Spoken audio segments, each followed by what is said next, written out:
Assalamualaikum warahmatullahi wabarakatuh.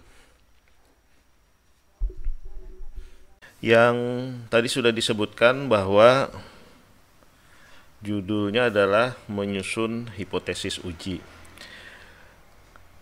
Apa itu hipotesis uji? Nah, ini pertanyaannya ini. Apa itu hipotesis uji? Jadi kalau melihat hipotesis uji, coba kita ilustrasi sebentar. Kalau itu dinyatakan sebagai dugaan sementara dari masalah penelitian yang dapat menerangkan fakta dari masalah yang diamati. Nah, ini seperti apa maksudnya dugaan sementara ini? Jadi misalkan sebagai ilustrasi contoh, kita ingin menduga atau memberikan pernyataan kepada suatu objek, kepada suatu masalah. Misalkan masalahnya adalah hari ini mendung.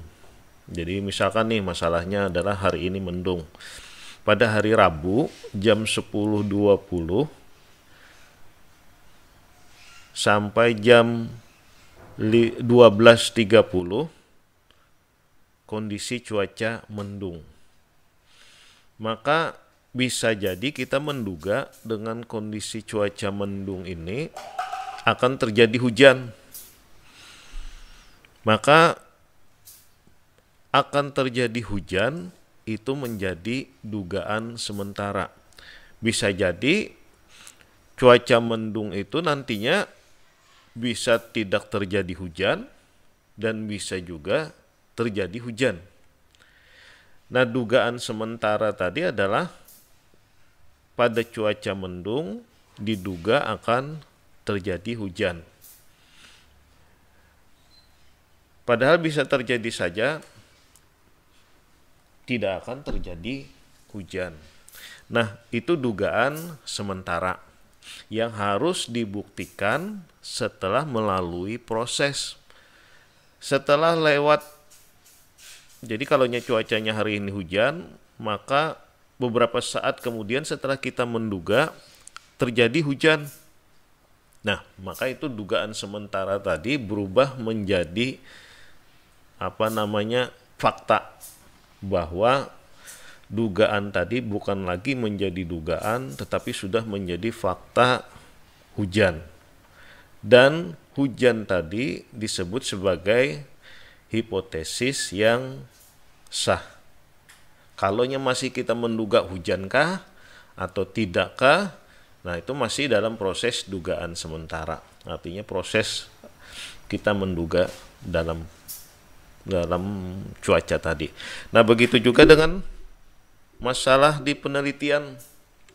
Jadi banyak mahasiswa tidak memberikan dugaan sementara ini disusun di belakang. Padahal dugaan sementara atau hipotesis uji ini harus disusun lebih dahulu. Sebelum satu proposal jadi, itu dugaan penelitian atau hipotesis penelitian ini harus sudah tersusun. Jadi jangan sampai ketika membuat satu proposal penelitian, nanti sampai saatnya pada menyusun skripsi, sudah dapat judul, bingung apa yang harus dilakukan terhadap judul ini.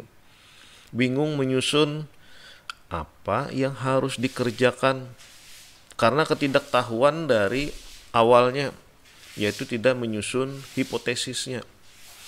Jadi hipotesis itu harus disusun berbarengan sebelum judul ditetapkan. Nah, kalau sudah ditetapkan judul, baru menyusun hipotesisnya, pemikirannya jadi terbalik. Jadi harus didahulukan penyusunan hipotesis dulu, baru bisa membuat proses-proses yang lainnya bisa berjalan. Nah, bagaimana cara menyusun hipotesisnya? Yang pertama dulu, gali permasalahan. Jangan sampai melakukan satu riset, satu penelitian, tidak tahu masalah yang akan dikaji. Jadi misalkan kalau sudah skripsi nanti ingin menyusun proposalnya, bingung mencari masalahnya. Apa masalahnya yang harus diselesaikan? Apa masalahnya yang harus dikaji? Nah, ini masalah ini harus bersumber dari sumber masalah. Dari mana mendapatkan sumber masalahnya? Bisa dari informasi hasil penelitian terdahulu. Bisa berdasarkan pengalaman. Kemudian bisa berdasarkan pengamatan pendahuluan. Bisa berdasarkan hasil hasil informasi dari pihak ketiga.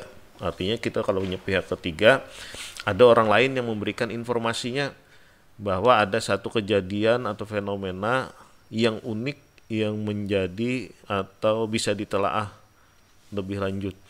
Nah, itu pihak ketiga. Nah, itu masalahnya berdasarkan dari sumber masalah. Nah, kemudian langkahnya apa lagi yang harus disusun untuk mendapatkan satu hipotesis ini? Setelah menyusun atau mengidentifikasi tadi masalahnya, yang kedua adalah merumuskan masalahnya. Jadi diidentifikasi itu masalahnya nih, pembahasan ini di materi pertama waktu awal-awal kuliah sudah disampaikan. Jadi harus yang kedua merumuskan masalah. Jadi kalau identifikasi masalah itu bisa sampai 10 identifikasinya, tetapi rumusan masalahnya bisa mengerucut menjadi 1 atau 2 masalah. Jangan sampai membuat rumusan masalah itu yang terlalu banyak. Jadi cukup 1, 2, 3 karena berkaitan dengan waktu, biaya, kemudian sarana dan seterusnya. Jadi dirumuskan tuh masalahnya dulu. Apa rumusan masalahnya? Sebagai contoh tadi cuaca hujan. Kalau cuaca hujan kita rumuskan masalahnya. Apakah betul hari ini akan hujan? Didukung dari data yang ada. Jangan merumuskan masalah tanpa dukungan data atau informasi yang lengkap. Jadi kalau merumuskan masalah tuh jangan sampai tidak punya data sama sekali. Paling tidak punya informasi yang akurat dari jurnal kah? Dari penelitian-penelitian skripsi yang terdahulu kah? Atau dari pengalaman-pengalaman yang sudah teruji? Nah, itu harus ada. Jadi jangan sampai nanti merumuskan masalah tidak punya bekal sama sekali dasar teorinya. Jadi misalkan kalau dasar teorinya ingin mengkaji satu pertumbuhan ikan atau rumusan masalahnya ingin mengkaji satu pertumbuhan ikan, maka pelajari dulu tentang pertumbuhan ikan, apa saja yang memberikan pertumbuhan. Nah, jangan sampai tidak diketahui teori-teorinya. Nah, kemudian apalagi yang ketiga, membuat kerangka pemikiran. Nah, maksudnya kerangka pemikiran itu seperti apa? Membuat kerangka pemikiran itu membuat coretan-coretan alur pikir. Jadi kalau coretan-coretan alur pikir ini seperti ini contohnya. Nah, ini jadi model alur seperti ini dibuat untuk memudahkan kita membuat hipotesis. Jadi dibuat alur-alur pikirnya dari penelitian. Dan itu harus sistematis, berurutan membuat alur pikirnya ini atau kerangka pemikirannya ini. Jangan sampai membuat kerangka pemikiran yang lepas dari rencana atau hasil dari rumusan masalah. Kerangka pemikirannya apa? Minimal ada variabel terikatnya, ada variabel bebasnya. Nah, itu yang dikaji. Boleh jadi variabel bebasnya atau variabel X-nya itu bermacam-macam. Bisa 2, bisa 3, bisa 4. Nah, kalau di dalam rancangan percobaan, variabel bebas itu adalah yang biasa ditulis dengan pengaruh, efek, atau variasi. Misalkan variasi jumlah pakan yang diberikan, variasi dosis pupuk organik yang diberikan terhadap apa. Nah, misalkan seperti itu. Nah, itu yang variabel bebasnya. Jadi bisa bermacam-macam nanti variabel bebasnya itu. Ada variabel bebas yang disebut perlakuan A, perlakuan B, perlakuan C. Nah, berarti ada 3 variabel bebasnya. Rata-rata di dalam rancangan penelitian itu memiliki variabel bebas yang lebih dari 2. Jadi membandingkan lebih dari 2 variabel terhadap variabel terikatnya atau variabel Y-nya. Nah, itu untuk di rancangan percobaan. Tetapi jika tidak menggunakan rancangan percobaan atau penelitian yang lain, atau jenis penelitian yang lain, boleh saja, tetapi tetap kerangka pemikiran penyusunan hipotesisnya adalah sama. Kemudian yang selanjutnya itu menetapkan hipotesis uji. Jadi kalau sudah, tetapkan hipotesis ujinya apa. Hipotesis uji ini berbentuk dalam kalimat pernyataan. Kalau dalam bentuk kalimat operasional atau kalimat pernyataan, nanti kita coba membuat satu kalimat pernyataan hipotesis.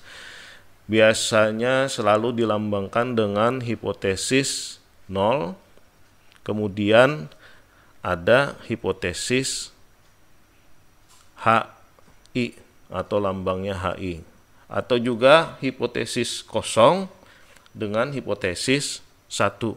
Jadi sebagai pembandingnya ada 2. Nah, itu untuk penetapan hipotesis ujinya. Selanjutnya, nah ini untuk menyusun hipotesis uji, tipsnya yang pertama, hipotesis harus spesifik yang menyatakan hubungan antara X dan Y. Jadi yang pertama, pastikan dulu nih spesifik yang menyatakan hubungan antara X dan Y. Maksudnya seperti apa itu? Jangan membuat hipotesis yang bias. Jadi kalau membuat hipotesis bias itu kalimatnya bercabang. Jadi kalau yang diinginkan itu adalah fokus kepada satu kalimat pernyataan.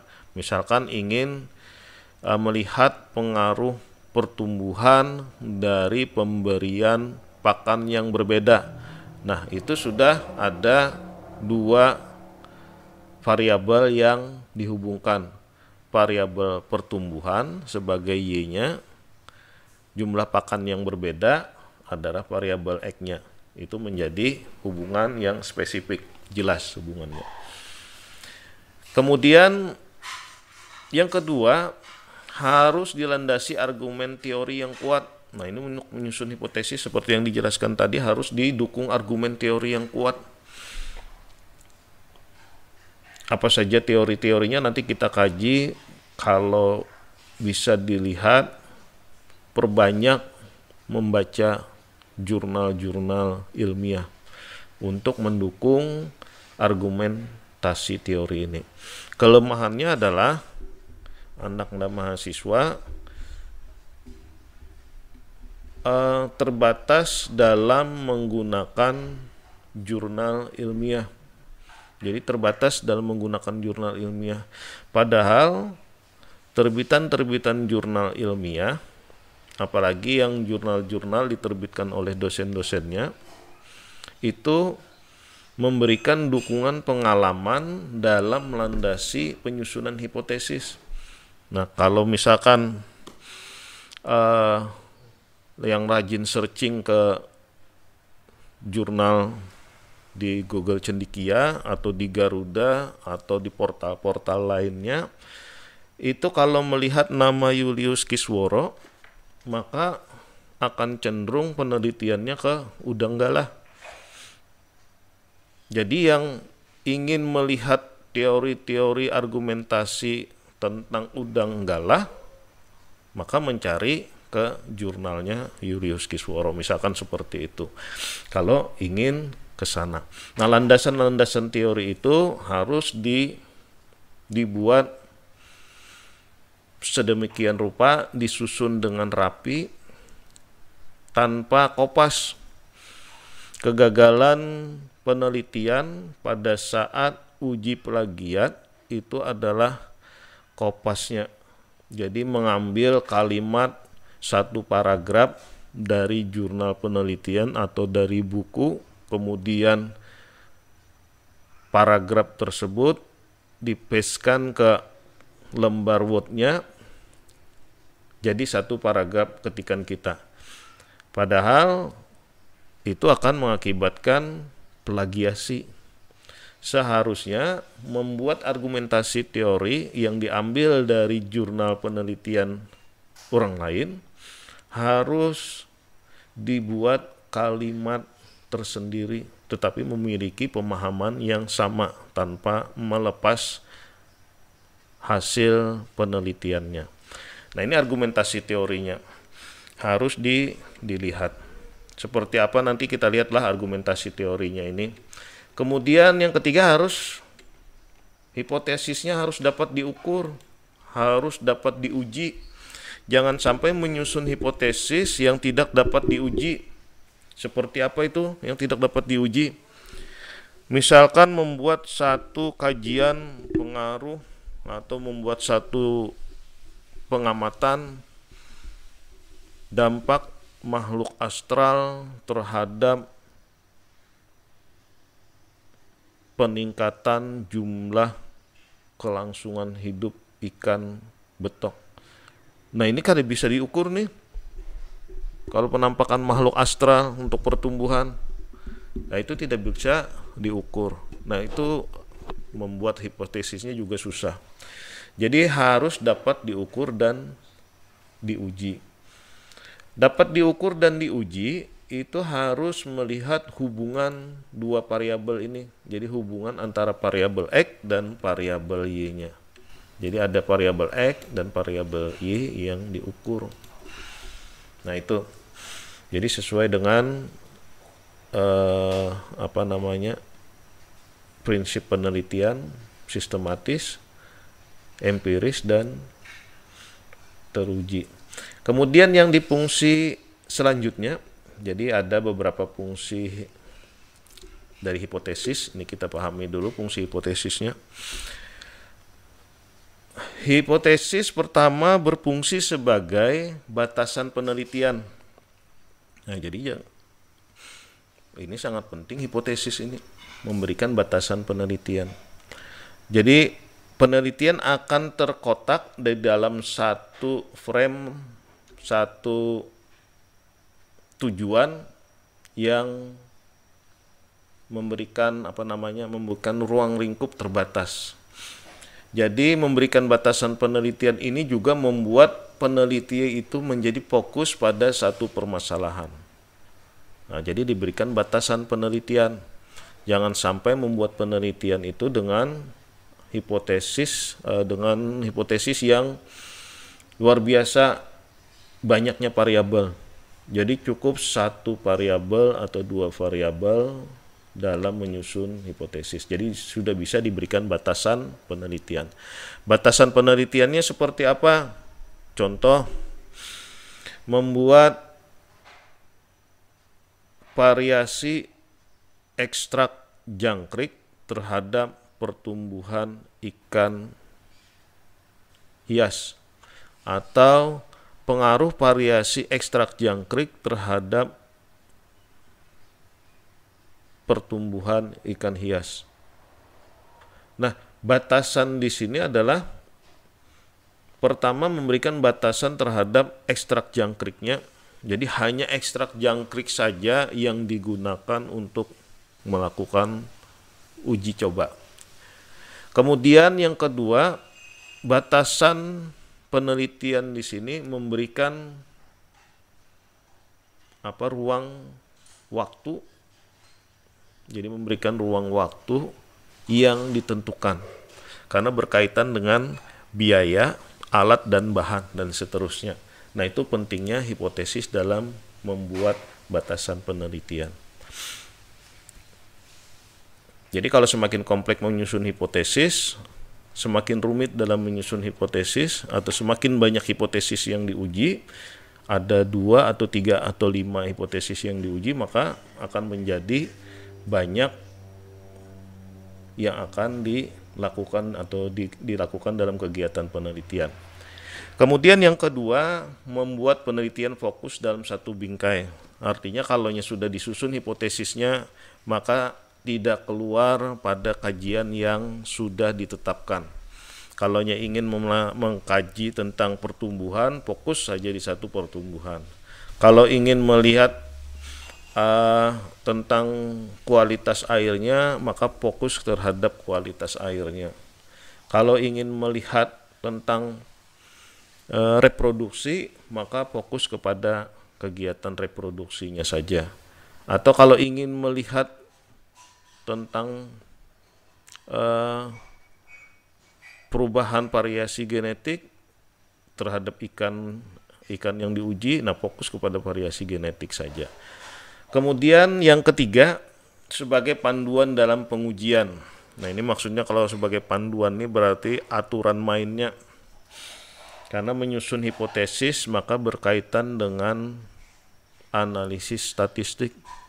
Jadi kalau menyusun di dalam rancangan percobaan ini, kalau sudah menetapkan satu hipotesis, maka berkaitan dengan pengujian apa alat analisis yang diujinya. Kalau alat analisis yang diuji adalah menggunakan uji M pada rancangan acak lengkap, atau menggunakan rancangan acak kelompok, atau menggunakan rancangan acak lengkap faktorial, dan seterusnya dan seterusnya. Nah, itu berkaitan dengan pengujian. Jadi panduannya. Jadi kalau sudah hipotesisnya menggunakan satu variabel X dan satu variabel Y-nya, maka sudah bisa ditetapkan rancangan percobaan yang ingin digunakan. Jadi sudah bisa ditetapkan. Kemudian yang keempat, fungsi hipotesisnya adalah efisiensi biaya, efisiensi tenaga, waktu penelitian. Nah, kalau hipotesisnya disusun dalam bingkai batasan yang sederhana, maka biaya, tenaga, dan waktu bisa diperkecil. Nah, ini tergantung dari ruang lingkup penelitian maunya seperti apa. Kalau penelitian yang besar, penelitian yang sulit, maka biaya, tenaga, dan waktu menjadi penting untuk dipertimbangkan. Apalagi kalau setingkat mahasiswa S1, maka waktu menjadi penting lagi. Kenapa demikian? Contoh, untuk mahasiswa yang beasiswa, maka harus memperhatikan waktu beasiswanya. Kalau tidak salah itu waktu beasiswa 4 tahun. Kalau 4 tahun berarti berada di semester 5, 6, 7. Nah, sekarang berada di semester berapa nih semua? Semester 4, Pak. Semester 4. Berarti kalau semester 4 2 tahun sudahlah. 2 tahun, 4 ditambah 1 tahun lagi 3 tahun. Berarti di sekitar semester 7 anak Anda semua akan skripsi jika lulus rancangan percobaan. Jika tidak lulus rancangan percobaan, jadi semester 8 skripsinya. Karena syarat salah satu skripsi itu harus menyelesaikan mata kuliah bersyarat. Jadi kalau rancangan percobaannya kada lulus, waduh berbahaya sekali. Usahakan untuk lulus. Nah, kemudian tadi batasan waktu penelitian, kalaunya semester 7 berarti 3,5 tahun. Kalau 3,5 tahun, maka ada 1 semester lagi, sisanya 4 tahun. Jika lewat dari 4 tahun, maka akan biaya sendiri untuk yang beasiswa. Nah, bagaimana caranya supaya di semester 7 itu dari penyusunan proposal sampai dengan ujian tepat 6 bulan. Nah, itu menjadi waktu penelitian. Jangan sampai lewat dari 6 bulan. Itu menjadi batasan penelitian untuk mahasiswa yang memiliki tanggung jawab beasiswa. Nah, kalaunya lewat dari itu, maka akan menjadi beban mahasiswa untuk menambah biaya studi dan waktu studinya. Jadi usahakan jangan sampai lewat tuh. Jadi diancar-ancar dulu dari sekarang. Jadi kalaunya sudah masuk semester 6, sudah berpikir mau mengkaji apa supaya disiapkan dari biaya dan tenaganya.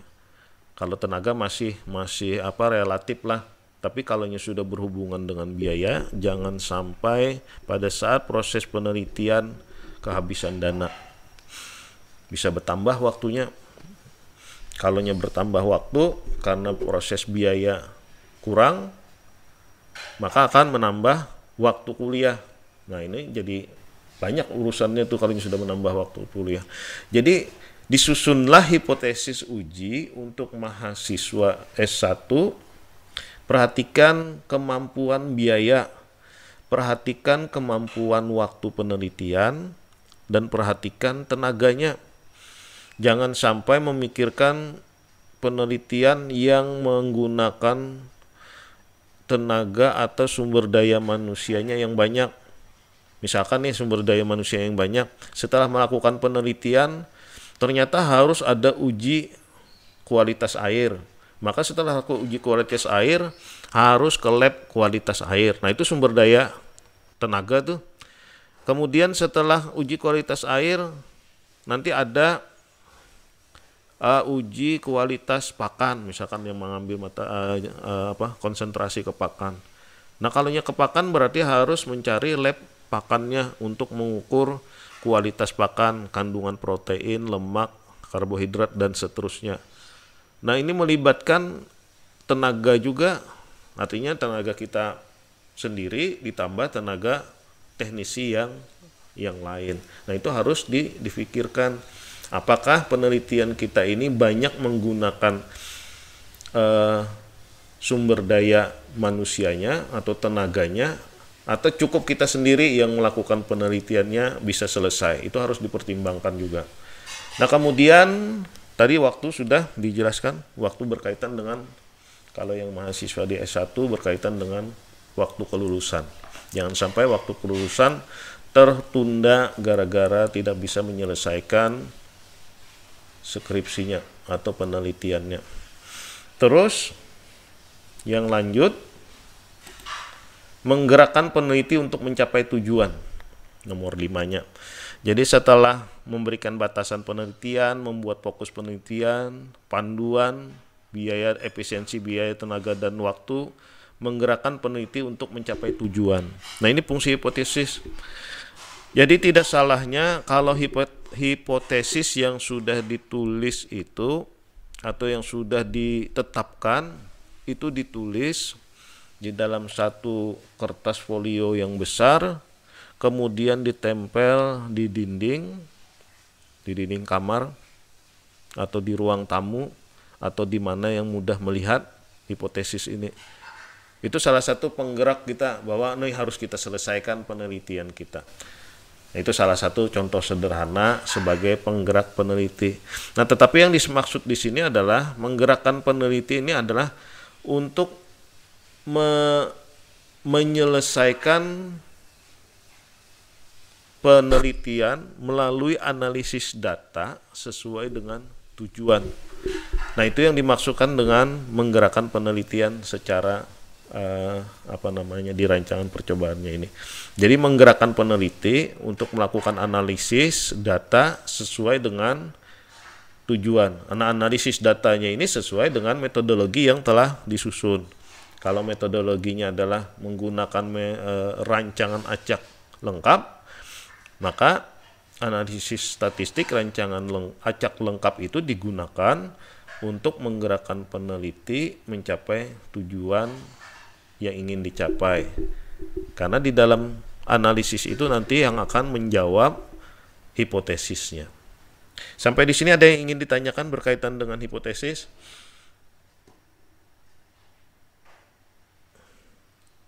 Kalau tidak ada, dilanjutkan.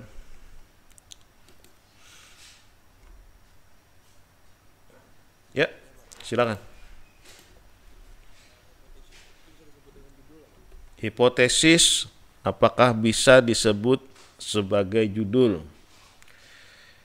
Baik, ini pertanyaan bagus dan sulit untuk dijawab. Mana dahulunya hintalu, telur, atau apa ngarannya? Ketaraan. Bahasa Indonesianya apa ketaraan itu? Ada yang tahu lah ketaraan bahasa Indonesianya? Nah, jadi kalimat panjang lah, tempat mengeramnya telur, tempat ayam mengerami telur. Kalau ketaraan bahasa Banjar, wadah untuk meletakkan telur, kemudian diharaminya atau diramkan telur, wadahnya itu. Jadi efektif juga itu bahasa Banjar ketaraan itu. Nah, apakah bisa dikatakan sebagai judul?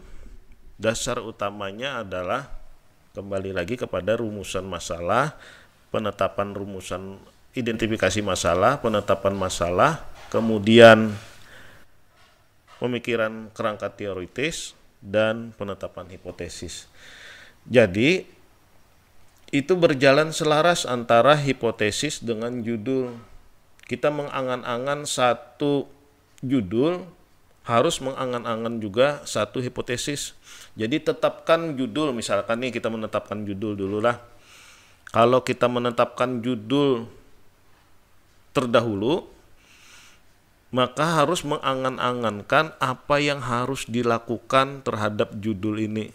Nah, kembali lagi, di mana permasalahan dari judul itu ada. Kalaunya judulnya ada permasalahan, kemudian buat rumusan masalahnya, kemudian kerangka pemikiran penelitian, baru menetapkan hipotesisnya. Nah, kalaunya menetapkan hipotesis berdahulu, bisa tetapkan hipotesis duluan, tetapi berdasarkan proses identifikasi masalah, rumusan masalah, kerangka pemikiran penelitian. Apakah bisa dijadikan judul? Bisa.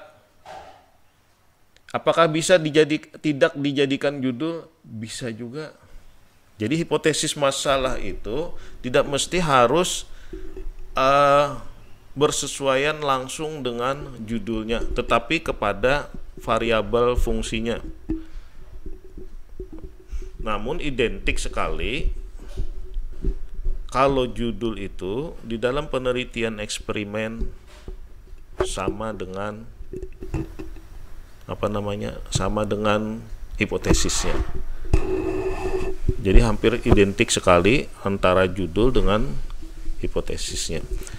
Contoh, kalau judulnya adalah variasi pemberian ekstrak daun kelor terhadap daya tetas ikan. Inilah contoh judul nih. Judul variasi ekstrak daun kelor terhadap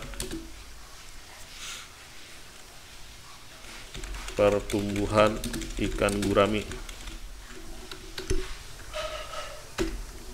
Nah, maka hipotesisnya yang bisa disusun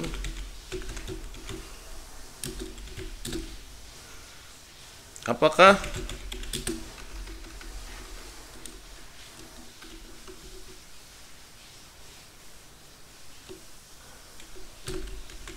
variasi ekstrak daun kelor memberikan pertumbuhan pada ikan gurami. Nah, ini hipotesisnya. Hipotesis H0-nya, variasi ekstrak daun kelor tidak memberikan pertumbuhan pada ikan gurami.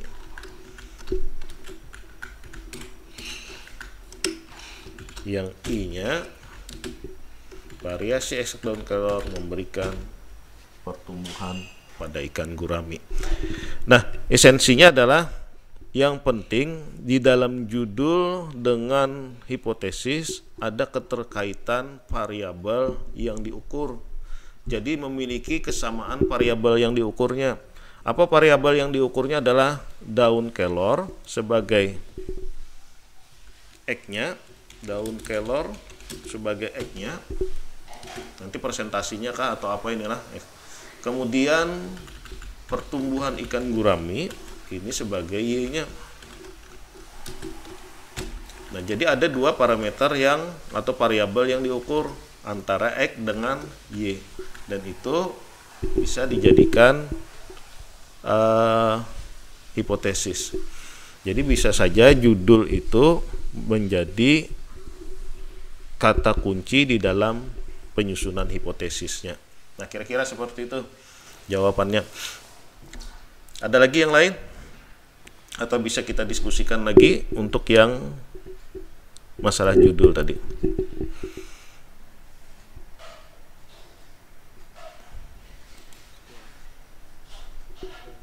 Ya, baik. Jadi bisa saja. Jadi kalau judul untuk membuat satu pernyataan hipotesis. Tetapi untuk menetapkan satu judul dan hipotesis harus membuat rangkaiannya dulu. Jadi jangan sampai blek dapat judul, sekonyong-konyong ada dapat judul, tetapi membuat prosesnya dulu. Prosesnya adalah identifikasi masalahnya, rumusan masalahnya ada, kerangka pemikiran penelitiannya ada, baru menetapkan hipotesis. Nah, sama tuh dengan menetapkan judul seperti itu juga. Jadi menetapkan judul hampir sama, identifikasi masalah supaya mengetahui mana fokus judul kita ini. Nah, seperti itu. Baik, lanjut. Kalau tidak ada, ini ada, mudah-mudahan bisa terlihat dengan baik. Ada contoh untuk membuat satu rangkaian menyusun rumusan masalah sampai dengan menetapkan hipotesis. Nah, tadi dikatakan bahwa dalam menyusun satu hipotesis harus berdasarkan teori pendukungnya. Jadi jangan sampai menyusun hipotesis tanpa teori pendukung. Di mana meletakkan teori-teori pendukung ini? Jadi pada saat menyusun pendahuluan, kemukakan dulu permasalahan yang ingin dikaji. Kemukakan masalahnya apa tuh? Jadi di bab pertama, di pendahuluan paragraf pertama langsung kemukakan permasalahannya. Jangan membuat di bagian pendahuluan itu yang terlalu jauh fokusnya. Cara membuatnya seperti apa? Triknya, ambil satu kalimat dari judul, itu buat satu paragraf di depan atau paragraf pendahuluan.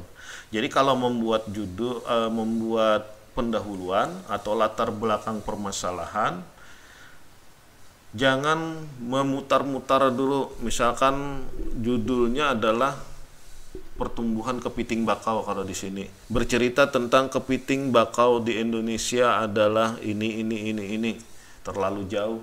Jadi langsung saja ambil fokus kepada permasalahan utama yang ada di Kalimantan Selatan. Kalaunya tidak ada di Kalimantan Selatan, fokus lagi ke bawahnya yang ada di di kabupaten atau kota. Jika lebih difokuskan lagi, turun lagi ke kota, ke desanya atau ke kelurahannya. Kalau lagi diskopkan lebih kecil lagi, di titik penelitiannya di mana. Nah, itu untuk membuat penelitian menjadi satu bingkai frame yang terkendali.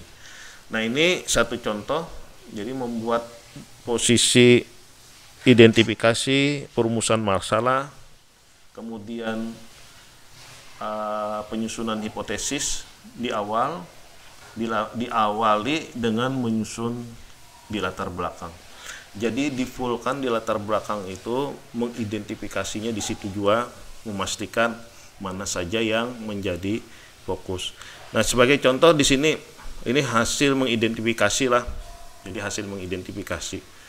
Hasil identifikasi ini berdasarkan teori-teori dari peneliti dan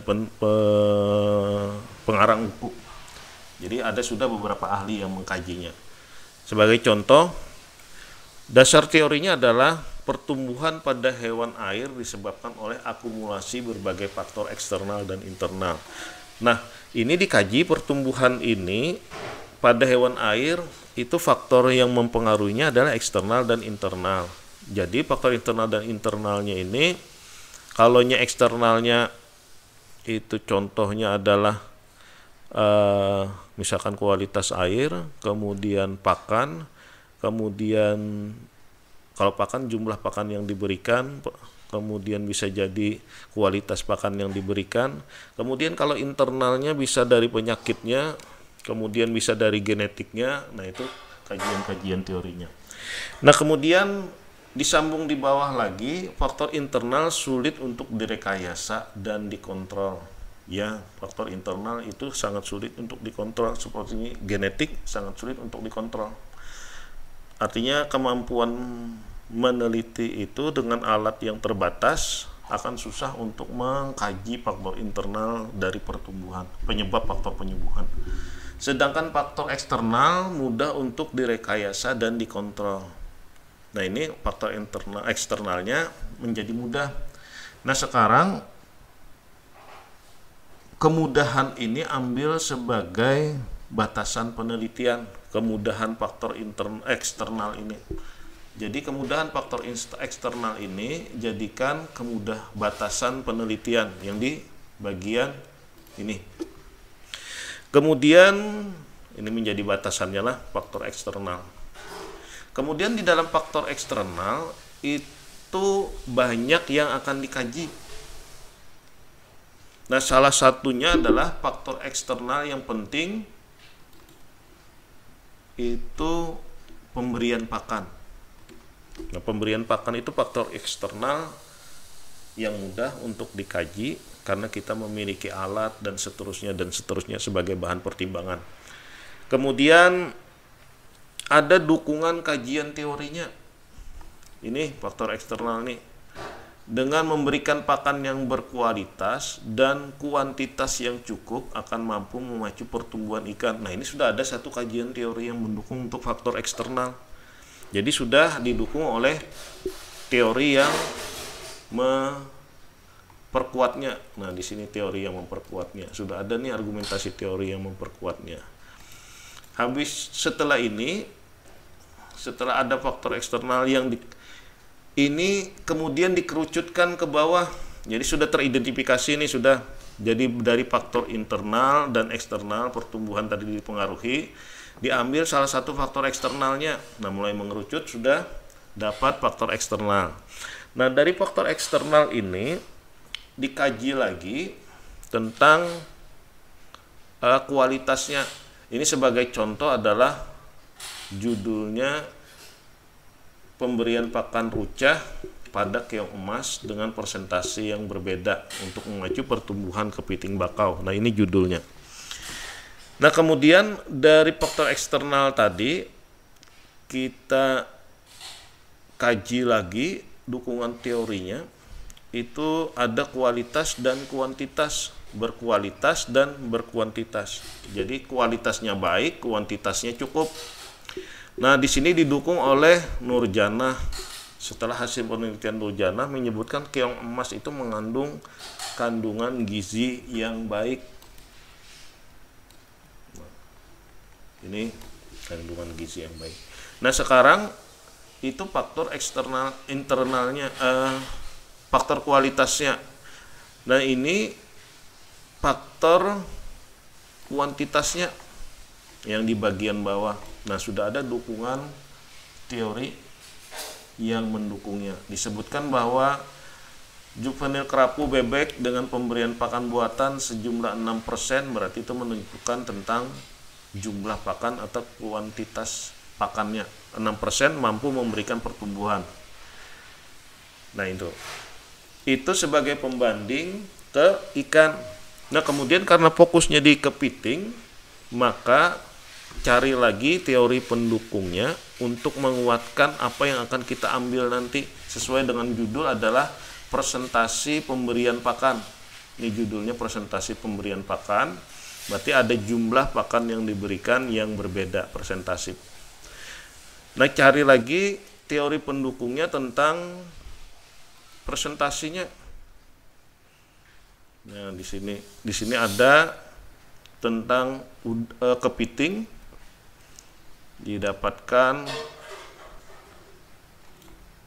pakan ikan rucah dosisnya 10%. Nah ikan rucah yang diberikan untuk kepiting bakau sudah diteliti terdahulu sebagai pendukung teori itu 10% per harinya. Maka pertumbuhannya adalah 56,99 untuk yang jantan, kemudian yang betinanya itu 56,25. Nah, dosis di sini sudah menjadi dasar untuk kegiatan kita melakukan penelitian.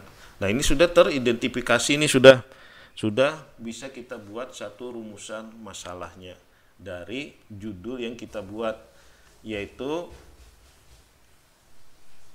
pemberian pakan ikan rucah untuk memacu pertumbuhan ikan atau memacu pertumbuhan kepiting bakal. Nah, dapat nih ada teori pendukung. Di sini permasalahannya tentang pakan dan masalah akhirnya adalah presentasi pemberian pakan. Nah, lalu dibuat permasalahannya atau memberikan batasan permasalahannya di sini dari judul yang ada berdasarkan berdasarkan hasil kajian terdahulunya dosis 10%. Nah, di sini apakah presentasi pakan yang berbeda akan mampu memacu pertumbuhan kepiting bakau? Itu pernyataan permasalahan kita. Apakah dari hasil latar belakang yang mengidentifikasi dan menetapkan rumusan masalah ini kita dapatkan permasalahan kita untuk membuat satu hipotesis nanti. Nah, ini apa permasalahannya? Ini yang pertama adalah mampu memacu pertumbuhan kepiting bakau. Apakah presentasi pemberian pakan mampu memacu pertumbuhan kepiting bakau?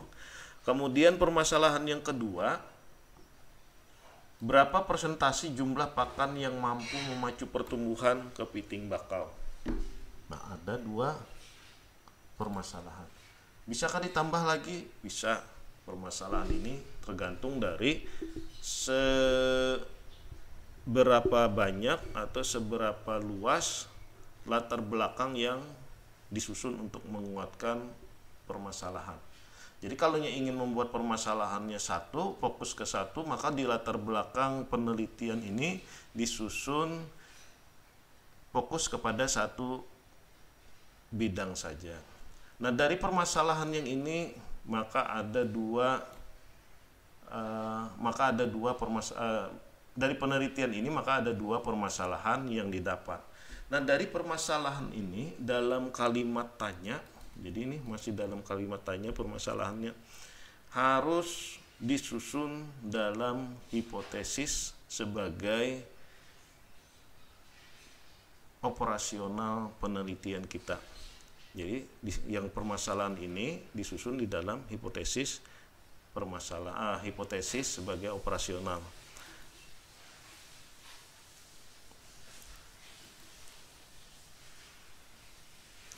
Nah, tinggal menyusun hipotesisnya yang ini. Nah, ini karena coba disusun hipotesisnya sambil dicoret-coret, sambil mendengarkan dan melihat presentasi ini. Coba disusun dulu hipotesisnya apa yang cocok dari permasalahan ini. dari permasalahan yang ada ini dengan judul yang ini. Nah, kemudian dasarnya adalah untuk membuat permasalahan ini menjadi perlakuan nanti dilihat dari yang dosis 10%-nya ini, rucah 10% sebagai dasar acuan penetapan presentasinya. Jadi sini presentasi, maka sebagai dasar acuan presentasinya adalah digunakan yang 10% ini karena ini dilakukan penelitian terdahulunya. Nah, kemudian sambil dicoret-coret untuk dijawab nanti. Kemudian selanjutnya, apakah bisa terjadi kesalahan dalam menguji hipotesis? Bisa terjadi kesalahan kalau pengujiannya tidak valid. Jadi kalaunya misalkan itulah mengambil populasi itu jumlah seluruh pengamatan, kemudian diambil sampelnya sebagian dari jumlah pengamatan. Jadi ada dua kesalahan yang bisa terjadi pada saat menguji hipotesis kita itu. Yang kesalahan pertama adalah kesalahan satu ini, kesalahan bila menolak hipotesis 0 yang seharusnya diterima,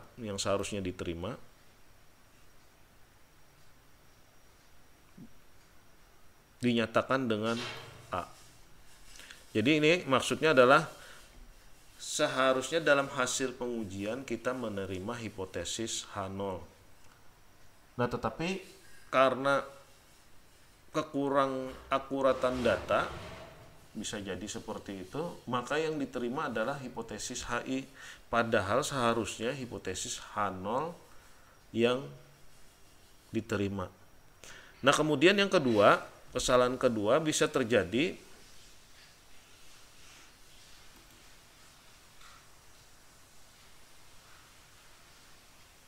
menerima hipotesis yang salah seharusnya ditolak. Maksudnya kita tadi menerima hipotesis H0 tapi itu salah. Seharusnya kita menolak hipotesis H0. Nah, ini. Jadi kalau kesalahan itu lebih banyak kepada kesalahan dalam pengumpulan informasi datanya, kemudian kesalahan dalam menganalisis alat analisis datanya, sehingga yang seharusnya menerima hipotesis H0 malah menerima hipotesis tandingannya atau hipotesis HI-nya. Nah, itu bisa terjadi kesalahan seperti itu. Jadi kalau sudah terjadi kesalahan seperti ini, maka akan membuat kesimpulan yang salah juga. Nah, baik, yang ini penjelasan yang tadi sama saja dengan ini. Nah, sekarang di sini ada kotak halus atau kotak kecil ini. Nah, kotak kecil ini bagaimana menyusun hipotesis berdasarkan pernyataan.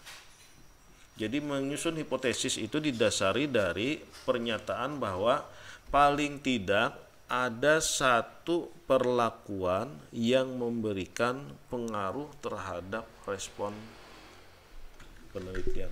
Jadi kalau ingin menyusun hipotesis yang diterima, hipotesisnya adalah paling tidak dari beberapa perlakuan, paling tidak ada satu perlakuan yang berpengaruh. Ini untuk menjawab hipotesis HI. Jika hipotesis HI itu diterima, maka paling tidak ada satu perlakuan yang berpengaruh. Jadi kalau dari 3 perlakuan, paling tidak ada satu perlakuan yang berpengaruh dari 3 perlakuannya. Nah, untuk menjawab yang hipotesis ini. Nah, itu berdasarkan hasil pengujian nanti.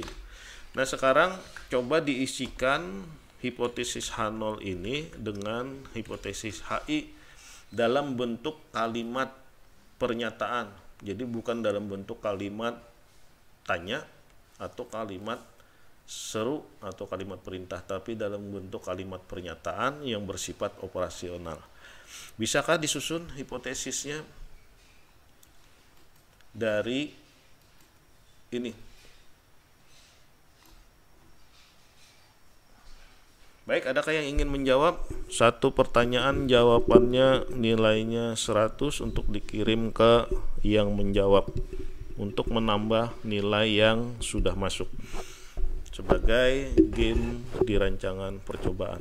Adakah yang bisa menyusun hipotesis berdasarkan permasalahan dan judul yang ada ini? Untuk penjawab pertama silakan.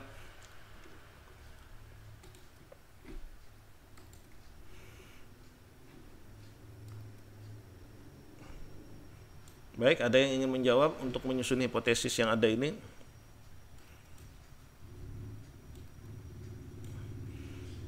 Apakah persentase pakan yang berbeda akan mampu memacu pertumbuhan kepiting bakau? Kalimat ini dibuat dalam kalimat pernyataan, kemudian disusun ke dalam hipotesisnya.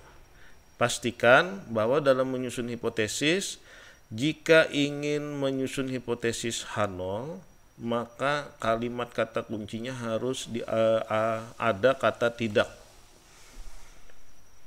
Jadi kalau menyusun hipotesis H0 itu harus ada kata yang menyebutkan tidak. Nah, bisakah menyusunnya ini seperti contoh yang ada ini? Kalau ini ekstrak jangkrik, variasi ekstrak jangkrik, daun kelor. Variasi ekstrak daun kelor tidak memberikan pertumbuhan pada ikan gurami. Nah, untuk HO-nya itu harus ada pernyataan tidak. Bagaimana dengan yang ini?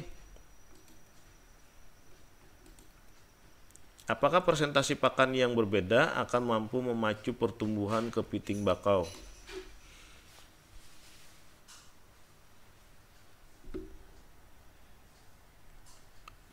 Ada yang mau menjawab?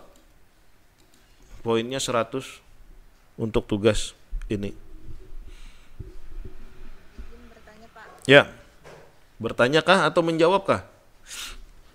Oh, bertanya. Jadi itu yang dicari yang nomor 1, 2 itu, Kakak. Ya. Ini satu dulu. Siapa yang mau menjawab satunya? Untuk hipotesis H0 dan hipotesis HI-nya.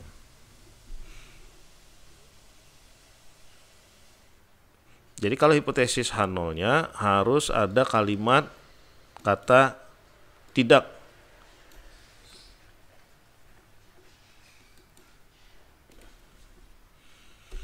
Boleh coba, Pak. Silakan untuk dicoba. Siapa yang menjawab ini? Sari Cahyati. Sari Cahyati. Baik, dari Sari Cahyati. Silakan. Turun. Tulisannya kedekatan, Pak. Bentar. Ya, Persentase bentar mah. pakan yang berbeda. Persentase pakan yang berbeda tidak akan mampu memacu pertumbuhan kepiting bakau. H0. Ini untuk yang H0-nya kah, HI-nya kah? Yang pakai tidak tadi, Pak. Yang memakai tidak, berarti yang hipotesis HO-nya lah. Apakah apa tadi?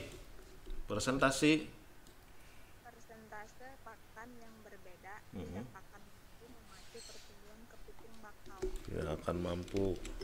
Baik, ditulis dululah di sini.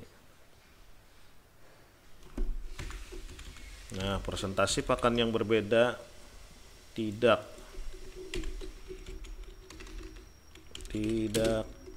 akan mampu.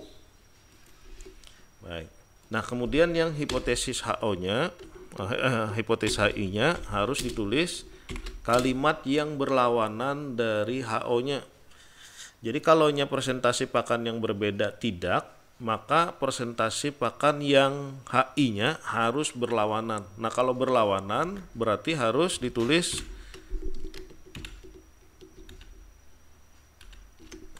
apa, Sari? Bisa, Pak. Bisa.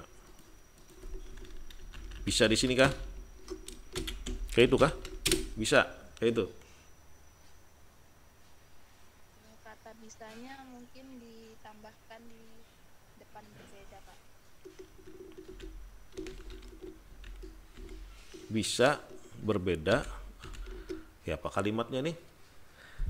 Coba dibuat dalam bentuk operasional, tetapi dalam bahasa kalimat apa yuk? Kalimat berita. Ya, Presentasi pakan yang berbeda mm-mm. tidak berpengaruh terhadap pertumbuhan kepiting karena sudah tumbuhnya yaitu atau tidak makanan tersebut. Baik, itu harus dipersingkat untuk membuat hipotesis. Kalimatnya harus operasional, kemudian dalam kalimat berita. Jadi presentasi pakan yang berbeda mampu terhadap pertumbuhan kepiting tersebut. Nah, karena itu dalam bentuk kalimat berita dan operasional, maka kalimat kata tersebutnya tidak dicantumkan dalam hipotesis. Baik, untuk Sari dengan siapa nih tadi ini? Rizky kah? Ahmad Rizky. Ahmad Rizky. Baik. Nah, untuk menyusun ini sudah mendekati kebenaran, jadi bisa mendekati kebenaran dan perlu diperbaiki kalimat beritanya atau kalimat berita yang bersifat operasional. Jadi kalimat berita yang bersifat operasional. Nah, itu jadi kalimatnya itu efektif. Jadi tidak berpanjang-panjang. Ada yang bisa merubahkan kata ini, presentasi pakan yang berbeda tidak akan mampu memacu pertumbuhan kepiting bakau. Ya, Presentasi pakan yang berbeda tidak mampu memacu pertumbuhan kepiting bakau. presentasi pakan yang berbeda Tidak mampu memacu pertumbuhan kepiting bakau. tidak mampu memacu presentasi pakan yang berbeda tidak akannya dihapus kah? Inggi, Pak. Tidak mampu memacu pertumbuhan kepiting bakau. Presentasi pakan yang berbeda tidak mampu memacu pertumbuhan kepiting bakau. Oke. Berarti kalimat yang HI-nya kalau ini berlawanan dengan ini apa nih? Presentasi pakan yang berbeda bisa mampu memacu pertumbuhan kepiting bakau. Bisa dan mampu itu sama kah pengertiannya? Pilih salah satu. Presentasi pakan yang berbeda mampu memacu pertumbuhan kepiting bakau. Nah, ini disempurnakan. Siapa yang menyempurnakan tadi? Dicatat dulu namanya. Nah, Sudah, Pak. Hilda. Tunggu poinnya lah, dikirim karena Hilda, Sari, dan Ahmad Rizky. Baru catat dulu, enak ada ingat? Hilda, Sari, Ahmad Rizky. Nah, ini. Jadi ada alternatif jawaban yang sudah diberikan. Yang pertama ini. Kemudian yang kedua adalah yang di bawahnya. Kita buat kalimat warnanya supaya berbeda. Nah, ini warna biru. Yang jawaban pertama ini sudah mendekati benar, namun belum tepat. Karena dalam menyusun hipotesis harus bersifat operasional dalam kalimat berita, tidak dalam kalimat tanya atau tidak dalam kalimat perintah. Seakan-akan tidak dalam kalimat perintah tetapi memerintahkan kita untuk melakukan. Nah, ini kan berbeda tuh kalimat berita itu. Jadi kalaunya kalimat berita tidak memerintahkan siapapun kepada apapun dan tidak bertanya kepada siapapun dan apapun. Nah, tetapi kalimat operasionalnya ada. Nah, karena ada kalimat operasional menjadikan itu kalimat perintah yang tidak langsung. Berarti karena ada kalimat perintah, maka tersusunlah ini membuat panduan dalam pengujian dan menggerakkan peneliti. Jadi bisa membuat fokus, bisa membuat batasan penelitian, bisa membuat peneliti untuk bergerak melakukan pencapaian tujuan. Nah, ini kalimat yang kedua, ini sudah dalam bentuk kalimat berita dan bersifat operasional. Presentasi pakan yang berbeda tidak mampu memacu pertumbuhan kepiting bakau. Kalimatnya tegas. Kemudian presentasi pakan yang berbeda atau kalimat tandingannya atau HI-nya itu presentasi pakan yang berbeda mampu memacu pertumbuhan kepiting bakau. Intinya kalau sudah dapat kalimat berita dan operasional itu bagian HO-nya, yang HI-nya tinggal merubah kata tidak menjadi kata yang berlawanannya. Nah, ini sudah menjadi kalimat operasional yang mengarahkan peneliti, memberi bingkai pada peneliti, kemudian membuat peneliti fokus kepada satu kegiatan ini yang harus dibuat. Nah, kalau sudah ada ini, maka akan timbul karena analisis data. Kalau sudah dapat hipotesis ini, maka timbul analisis data. Apa analisis datanya? Disesuaikan dengan tujuan yang ingin dicapai untuk ini nih. Nah, itu kalimatnya. Jadi sepertinya sederhana, tetapi akan menimbulkan dampak yang luar biasa pada penelitian kita. Apa dampaknya? Ini dampaknya. Memberikan batas penelitian, membuat penelitian lebih fokus. Nah, ini jadi fokus nih penelitiannya. Fokusnya kepada pemberian pakan. Pemberian pakan yang berbeda. Nah, ini fokus di sini aja untuk pemberian pakan. Kemudian yang kedua, jika ingin dibuat satu hipotesis lain dalam satu satu rangkaian kalimat hipotesis lagi, yang poin nomor 2, seperti apa hipotesisnya yang harus disusun. Kalimat hipotesisnya kalimat berita tetapi bersifat operasional. Kalau permasalahan, kalimat dalam bentuk tanya. Ada yang mencoba lagi selain Hilda, Sari, dan Ahmad Rizky? Ini mudah saja ini.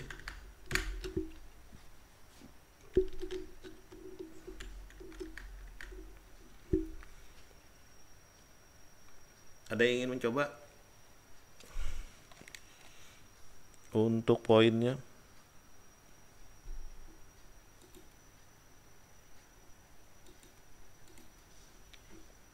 Mana yang lain nih? Ya, siapa?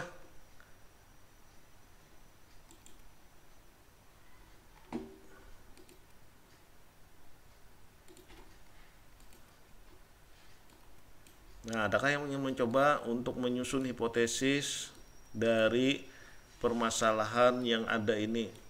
Berapa persentase yang mampu memacu pertumbuhan kepiting bakau?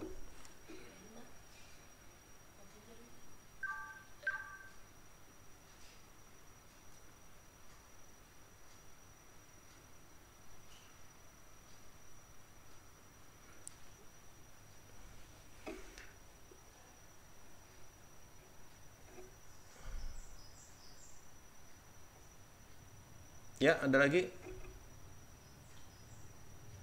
Atau sama saja dengan kalimat yang di atasnya tadi?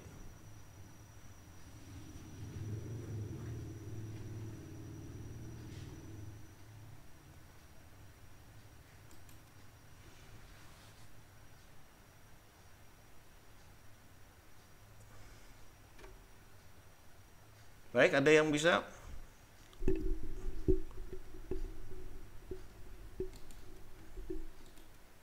Nah, kemanaan nih? Ayo.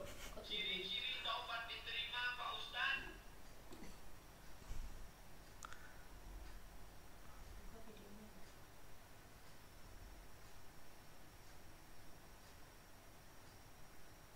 Izin menjawab, Pak. Yuk. Habis karena diborong Sari nilainya.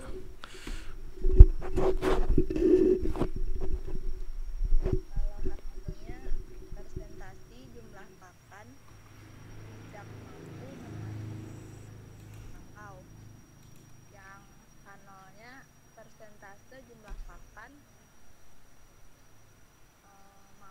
memacu pertumbuhan kepiting bakau. Baku. Bakau. Ini salah pengetikan.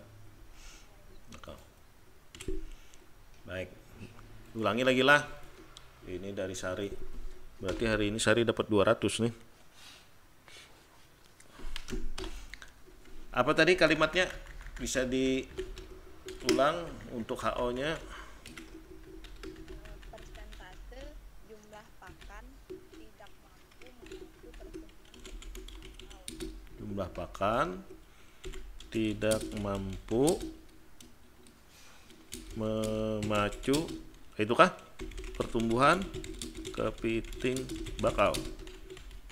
Oh, ganti Pak. Ganti.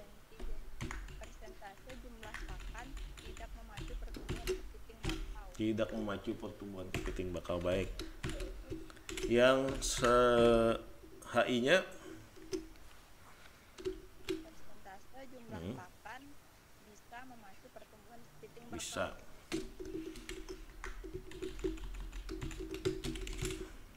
Tidak, Pak. Ya, bisalah. Nah, tulisan baik Hilda. Tidak ada persentase jumlah pakan yang mampu memacu pertumbuhan kepiting bakau. Tidak ada persentase, tidak ada.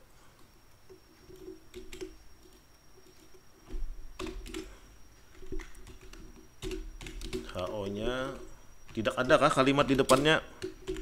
Tidak ada persentase Jumlah pakan yang mampu memacu pertumbuhan. atau jumlah pakan yang mampu memacu pertumbuhan kepiting bakau. Nah, terus yang B-nya atau HI-nya Yang HI-nya ada persentase jumlah pakan yang mampu, cuman adanya aja, Pak. adanya aja. Hanya juga.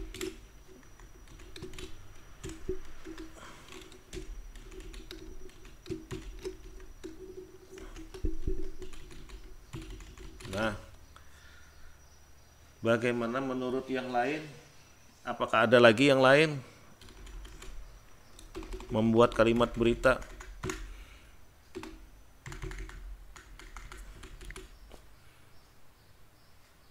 Tidak ada? Kayaknya kada ada nih, kalau sudah sunyi benar nih. Bisa teguringan nih orang-orangnya nih sambil menonton. Halo, masih memonitor aja kah semuaan? Masih Pak. Nah, yang ini sesuaikan redaksinya. Pokoknya kuncinya adalah dalam menyusun hipotesis tadi, kalaunya sudah dapat susunan yang langkah kerjanya sudah dilakukan. Jadi kalau ini sudah langkah kerjanya sudah dilakukan, menetapkan langkah kerjanya, mengidentifikasi masalah, merumuskan masalah, membuat kerangka pemikiran dan menetapkan hipotesis. Itu rangkaiannya sudah disusun. Kemudian semua fungsi yang ini sudah kelihatan. Jadi di dalam hipotesis kita itu membatasi penelitiannya sudah kelihatan. Kemudian membuat penelitian fokus sudah terlihat. Sebagai panduan sudah terlihat. Efisiensi biaya dan tenaga ini masih perlu pengukuran masing-masing. Jadi sampai di mana tingkat kemampuan biaya, tenaga, dan efisiensi. Kemudian menggerakkan peneliti untuk tercapainya tujuan sudah terlihat. Nah, paling tidak dari 5 tadi itu sudah bisa dicerminkan oleh hipotesis ini. Jadi rangkaiannya sudah dapat, kemudian rangkaiannya itu artinya dari penyusunan identifikasi dan seterusnya sudah dapat. Kemudian yang ini fungsi hipotesis dan seterusnya ini sudah terlihat di dalam hipotesis kita, maka hipotesis yang disusun dalam bentuk kalimat berita dan bersifat operasional. Nah, itu sudah menjadi benar penyusunan hipotesisnya. Jadi sudah bisa dilakukan penelitian kalau itu sudah dilakukan. Nah, ini bagian terakhir.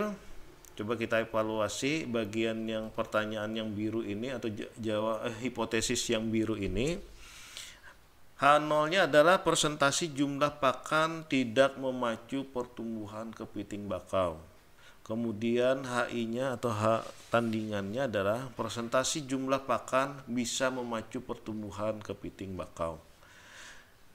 Tinggal menyusun kalimatnya, apakah kalimatnya ini bagus atau tidak dilihat. Artinya menyusun katanya itu disusun lagi ke dalam bentuk nyaman tidak dilihat atau nyaman tidak dibaca. Jika tidak nyaman dibaca dan tidak nyaman dilihat, maka harus dirubah. Mana enaknya membuat bisa dengan dapat.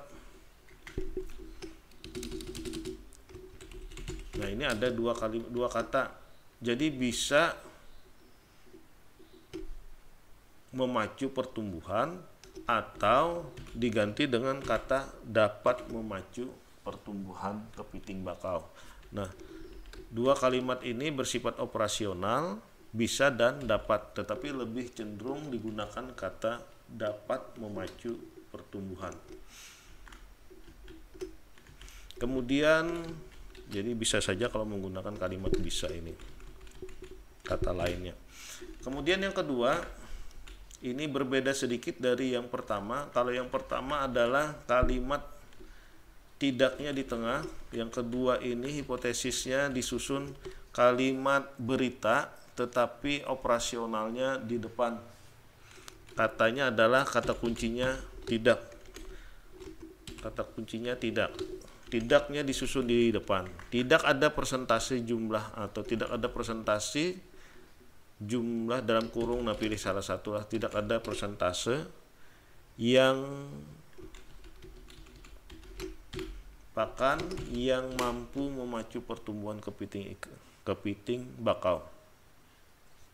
Yang keduanya atau HI-nya ada persentase yang mampu memacu pertumbuhan kepiting bakau.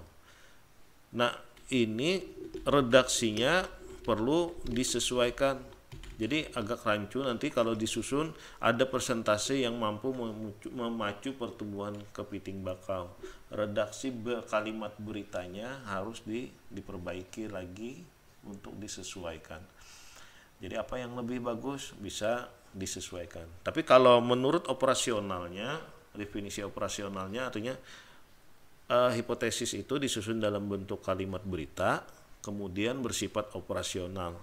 Nah, ini bisa sudah digunakan kalimat-kalimat ini untuk dijadikan hipotesis.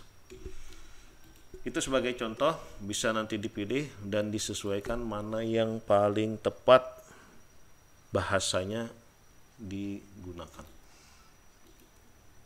Baik, ada pertanyaan yang lain? Izin bertanya, Pak. Ya. Pada bagian permasalahan tadi kan ada itu permasalahan nomor 2. Adanya kalimat hipotesisnya ini, Pak. Persentase pemberian pakan tergantung pada jumlah pada tebar kepiting. Itu apakah Pemberian persentase pakan persentase pakan, terus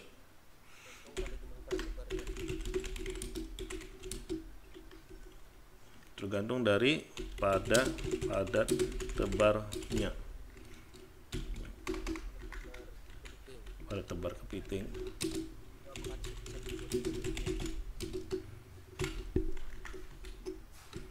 Cobalah disusun apakah beritanya ini kalimat berita atau tidak kalimat berita. Kemudian apakah kalimat ini sudah bersifat operasional atau belum. Kemudian bisa ditambahkan nilai estetika dari penulisan kalimat. Artinya redaksionalnya atau grammarnya kalau bahasa Inggrisnya, atau tata bahasanya sesuai sudah dengan kaidah SPOK. Subjek, perikat, objek, dan keterangan. Nah, itu harus disusun. Jadi kalau membuat karangan atau sejenisnya dan seterusnya, bagaimana membuat kalimat berita yang baik? Susun dalam kalimat subjek, perikat, objek, dan keterangannya sesuai. Nah, Nah, itu harus dipelajari lagi untuk menyusun kalimat hipotesis. Jadi jangan membuat kalimat hipotesis kalau tidak dalam bentuk berita. Kemudian bagaimana membuat kalimat berita harus sesuaikan dengan bahasa tata bahasa Indonesia. Artinya ada subjek, predikat, objek, dan keterangan. Atau cukup subjek, predikat, dan objeknya ada tanpa keterangan. Nah, itu bisa jadi seperti itu. Jadi bisa SPO-nya aja atau dengan SPOK, subjek, predikat, objek, dan keterangannya. Nah, ini bisa ditulis. Jadi pemberian presentasi pakan tergantung dari padat, tebar, kepiting, bakau. Kemudian ceritanya ini sudah teridentifikasi dan seterusnya, lalu timbul pernyataan seperti ini. Pemberian presentasi pakan tergantung dari padat, tebar, kepiting, bakau. Persentase pemberian. Yang mau diuji itu persentase pemberian pakannya kah atau padat, tebar, kepitingnya kah? Itu menjadi pertanyaan kalau di dalam kalimat ini. Jadi di dalam kalimat yang disusun dari Ahmad Rizky ini menjadi pertanyaan lagi. Kalonya di dalam kalimat operasional, kalimat berita dan operasional tidak menimbulkan pertanyaan baru untuk membuat hipotesis baru. Jadi di sini ditanyakan, kalau yang di bagian atas ini fokus kepada satu permasalahan. Masalahnya apa? Masalahnya adalah apakah betul presentasi pakan mampu memacu pertumbuhan. Nah, kalau yang di sini, apakah pemberian presentasi pakan tergantung dari padat, tebar. Nah, sekarang kalau kita balik bahasanya untuk memperbaiki tata kalimatnya, apakah padat, tebar, kepiting, bakau mempengaruhi presentasi pemberian pakan. Nah, ini jadi mana yang diuji dan mana yang diuji, dan mana yang mengujinya nih. Kira-kira Bapak agak susah menata kalimatnya. Coba disusun kalimat ini, mana yang X-nya, variabel X, dan variabel Y-nya. Kalau yang di atas ini variabel X-nya adalah presentasi pemberian pakan, ini X-nya. Kemudian pertumbuhan kepiting bakau, ini Y-nya. Jika diberi pakan dengan persentase tertentu, pertumbuhan kepitingnya akan menjadi meningkat atau menurun. Pilihannya seperti itu. Nah, kalau ini pemberian presentasi pakan, apakah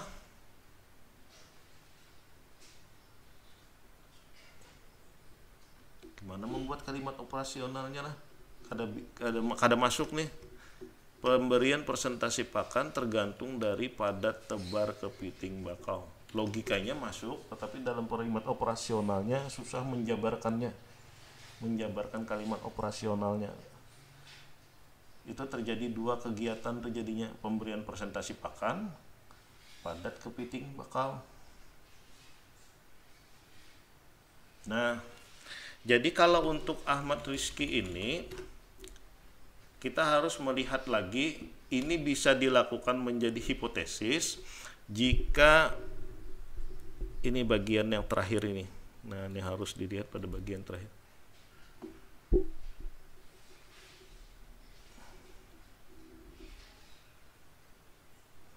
Mana tadilah?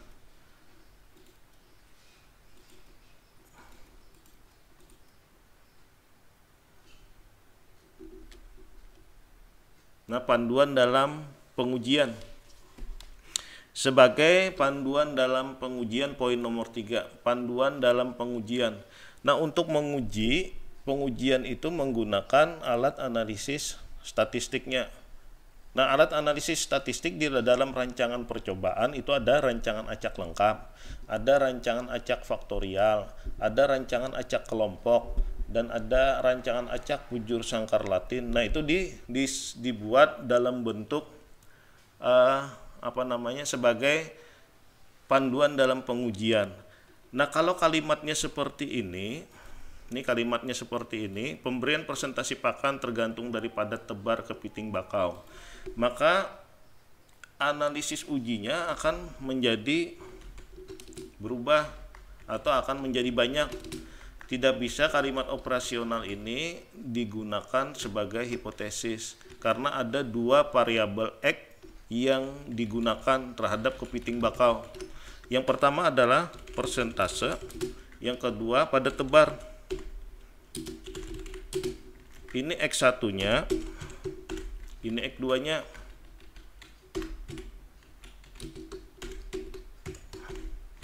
Kemudian semua mempengaruhi terhadap kepiting bakau.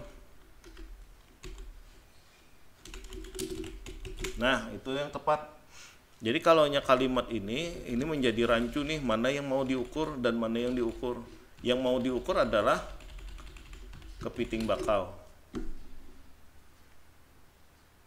Kalau Bapak lebih menyarankan, ini pemberian persentase pakan dan padat tebar memberikan pengaruh terhadap kepiting bakau.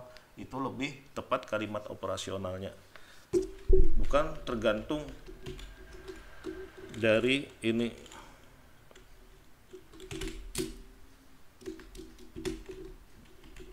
Nah, pemberian persentase pakan dan padat tebar memberikan pengaruh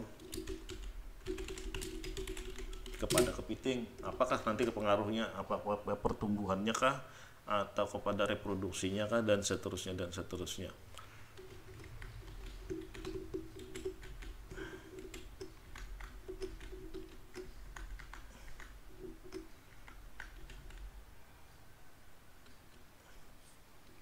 Baik, kayak itu kira-kira Rizky.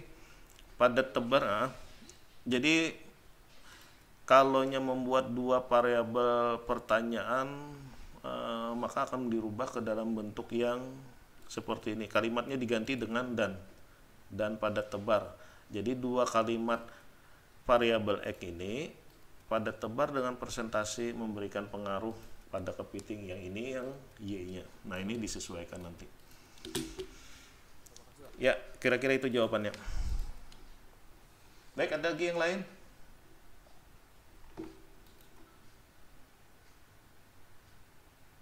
Baik, kalau tidak ada, untuk pertemuan kali ini kita cukupkan untuk hipotesis ini. Yang penting adalah hipotesis tadi harus menyesuaikan dengan fungsi hipotesisnya ini. Yang 1, 2, 3, 4, 5. Kemudian dalam penyusunan hipotesis, perhatikan harus dalam bentuk kalimat berita yang bersifat operasional. Jika susah membuat kalimat berita yang bersifat operasional, susun dulu subjeknya, predikatnya, objeknya, dan keterangannya. Kalau sudah bisa menyusun dengan SPOK-nya, maka kalimatnya akan menjadi bagus. Jadi kalau menyusun SPOK harus sesuai dengan tata bahasa. Tata bahasa Indonesia.